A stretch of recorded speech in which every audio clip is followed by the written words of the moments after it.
It's a beautiful land of glory. The streets are made of gold. There shall be no more death, no night there, joy forever.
Stella, Olia goes to Enachi. Oh, God.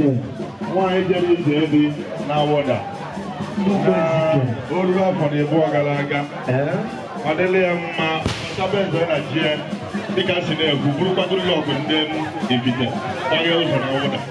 If you never ma, then I see an avatar. I've been doing one, Macanam. Is it more than a man? I want to know what I did of face here. I did of face here. Only I'm here. She didn't want to be younger and stronger and more patient. Oh, they're going to do it here. On the president. What are you?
nnekwu ọgọ m onye a na-ekwu mgbe onye na-chi ya ọsọ nke a onye a na-eme nwere ike ọ na-eme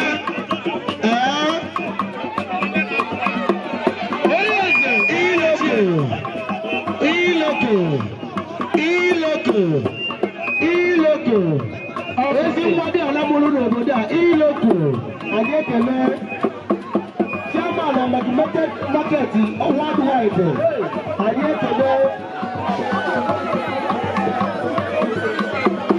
onye ọma solid base anyị ekele ụlọ solid base n'ọka etiti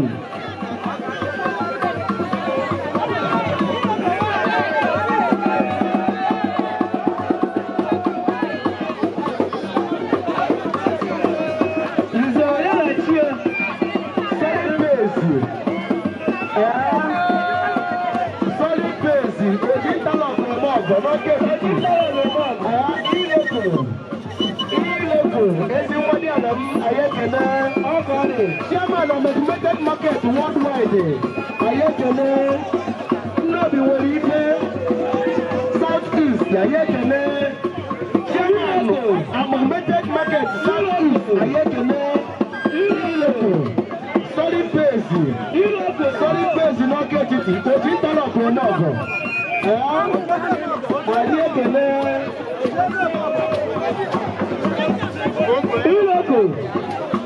yes, Iloko, solid base, Iloko, solid base, Iloko, solid base.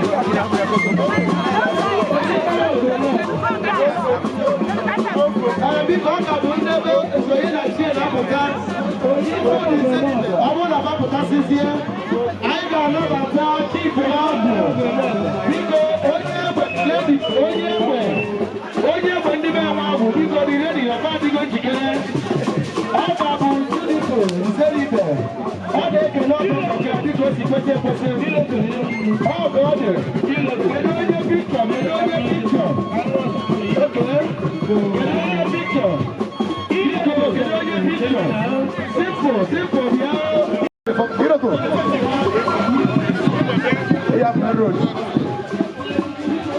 You don't know Johnny Leo, or ever go near. I come inside. God bless.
My good friend, Mr. Fai Chukwukalisu Sobidum. I don't know where Marco, Papa Ejima, and Papa Ejima again, knocking on your door. Mr. Peter Chiwatabago, Chigebenako. Did you know who? By the grace of God, is here. Mr. Ifan Yazakaka. All of you know what's Kako. One day, DSP Okoba. Dominic, Dala. What call it? I don't know. I go to roll Sapo. Former chairman of NASPA, Chief Intelligence One Minister of Labor Productivity, most distinguished Senator Dr. Sapis Mugazengige, OON, Onyengoma, Chief Ugaze, Ezibazo, no. ọ na-akpọ n'obodo oyibo na-akpọ na Naịjirịa na-akpọ n'ụwa niile daalụnụ afọ ahụ bụ Chukwudị Nzeribe nze onye na chie na Nnobi ma ọ bụ Nkusi abịara m akwamozu ọgọ nwoke nwụrụ a wee sị ka anyị bịa ferie bye nke ikpeazụ ọ ya ka anyị nọ na ya tata inezi anyị fetu ihe si aga ọ nkụ ekwu na emetara ya na emetaghị ya Nnobi Chief Doctor MCO Menoka he's a medical doctor, he's an erudite professor of Nnobi Affairs. He's a medical doctor and a professor of Nnobi Affairs. I now for Mr. Benanyeche Isieche, welcome you, sir. Papa Jibeto, Crown Prince of Nnobi. Thank you, sir. Very handsome. Honorable Sir Wayne, Special Assistant to the Governor of Head Matters, I salute you.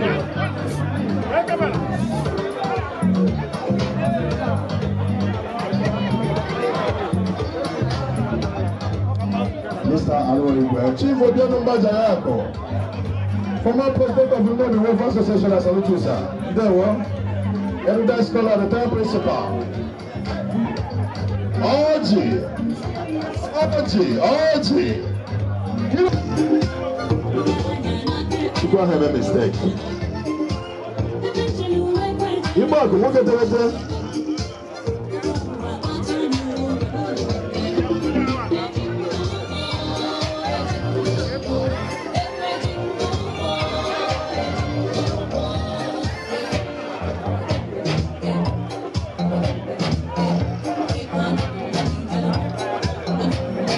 Mr. Ifeanyi Chukwu, Madaka Hubilo, and his lovely wife, Mrs. Angole Madovilo. I don't want to know. One more person to go.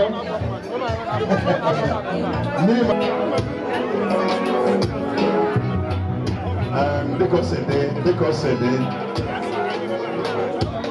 was one night walking in Anya Funa, I was a girl's body.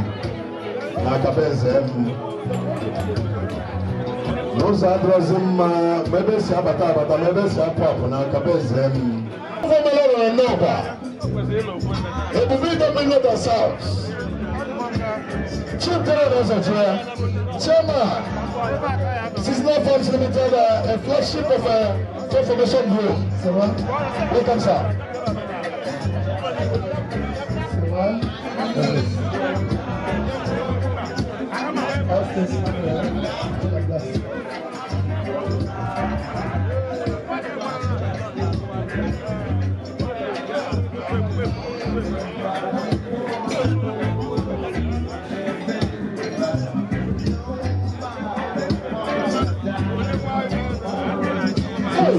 This is about to go back to Omoto.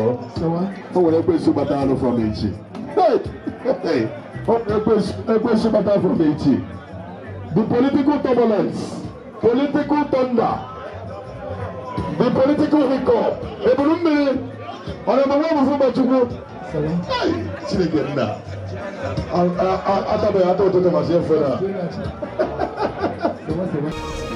This coverage is powered by House of Sewa Entertainment. Sewa ENT TV, promoting African culture and tradition.